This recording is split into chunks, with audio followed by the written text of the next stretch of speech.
জাতীয় পুরস্কার বিজয়ী গায়িকা ইমন চক্রবর্তীকে তো আমরা মঞ্চে গান গাইতে দেখি, কিন্তু জানেন কি রথযাত্রার সময় তিনি হয়ে ওঠেন একেবারে অন্য মানুষ। নিজের হাতে বানান জগন্নাথ দেবের প্রিয় মালপোয়া, বেনারস থেকে আনান বিশেষ বেনারসি, আর নিজের বাড়িতেই করেন রাজকীয় আয়োজন। কিন্তু কেন, কি এমন বিশ্বাস লুকিয়ে আছে এই উৎসবের পিছনে? আর এবছর কি কি বিশেষ চমক রেখেছেন ইমন?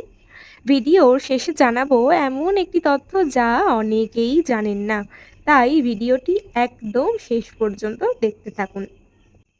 প্রতি বছরের মতো এবছরেও লিলুয়ার বাড়িতে বড় করে জগন্নাথ উৎসবের আয়োজন করছেন ইমন চক্রবর্তী। গত কয়েক সপ্তাহ ধরেই চলছে তার প্রস্তুতি। বাড়ির ছাদে তৈরি হচ্ছে প্যান্ডেল, ফুল দিয়ে সাজানো হচ্ছে চারপাশ, আর এই আয়োজনে অংশ নিচ্ছেন তার ছাত্রছাত্রীরাও।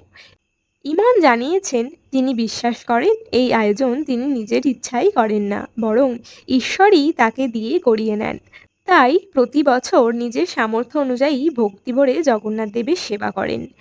এবারের ভোগেও রয়েছে বিশেষ আয়োজন। নিজের হাতে তৈরি করবেন জগন্নাথ দেবের প্রিয় মালপোয়া। এছাড়াও থাকবে খিচুড়ি, কণিকা ভোগ সহ আরও নানান পদ। আর সবচেয়ে বড় চমক, এই বছর জগন্নাথ দেবকে সাজানো হবে বেনারস থেকে আনা বিশেষ বেনারসি কাপড়ে। ইমনের কথাই, আমার যতটুকু সামর্থ্য ততটুকু দিয়েই আমরা ঈশ্বরকে সাজানোর চেষ্টা করেছি।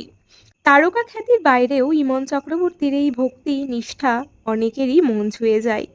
আপনার কি মনে হয়, এমন আয়োজন কি আজকের দিনে সত্যিই অনুপ্রেরণাদায়ক? কমেন্টে অবশ্যই জানান। ভিডিওটি ভালো লাগলে লাইক, কমেন্ট, শেয়ার করতে ভুলবেন না। এবং বিনোদন জগতের সমস্ত খবর সবার আগে পেতে আমাদের চ্যানেলটি এক্ষুনি সাবস্ক্রাইব করুন।